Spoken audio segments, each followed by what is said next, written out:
I've learned in life that we don't come into the world jaded. We come into the world with these beautiful, alive hearts that believe anything is possible, just like children. We believe the best in people. We love extravagantly. We laugh hard. And we live life with this beautiful sense of childlike wonder. And then, little by little, piece by piece, life happens. And those beautiful, alive hearts can become shells of what they once were. I know this because this is my story. And it's the story of so many that we've been privileged to minister to through the years.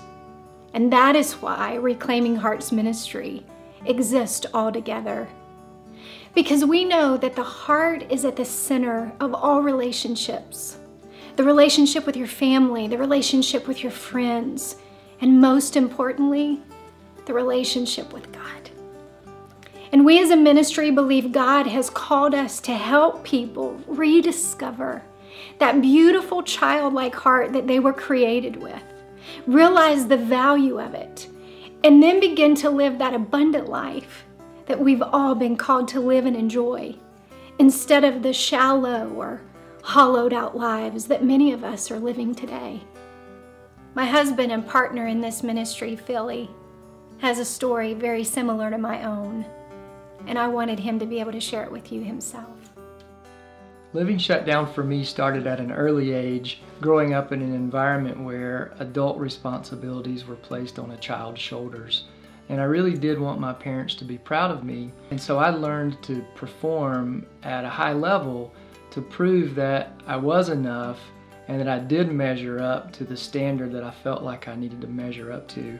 I had been married for 13 years and had 5 beautiful children, and through a number of years of developing some unhealthy patterns of behavior, I lost that marriage of 13 years and faced the reality that my 5 beautiful children would live in a home or 2 separate homes where their mom and dad weren't together anymore. And I think that was a real wake-up call for me and forced me to look in the mirror and answer some tough questions and face some realities about how I had mishandled my heart and allowed it to shut down over the years. So I had to engage in a process of really rediscovering who God had created me to be and the heart that He had given me, and to find that place of genuine living again.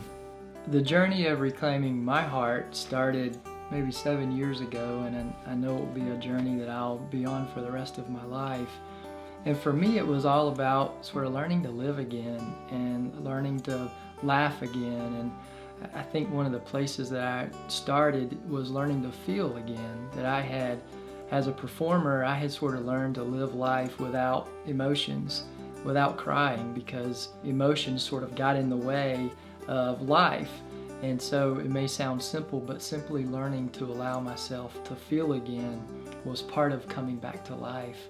Another example is I realized the gift that I have in my son, being the only boy of the 5 children, that being able to coach his ball teams and engage in life with him gave me an opportunity to reclaim and recapture a part of my childhood that I felt was lost.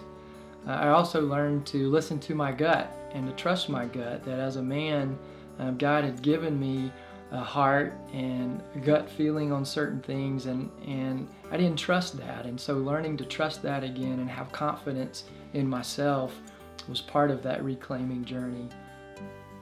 I love it that the Bible calls Jesus the author and the finisher of our faith.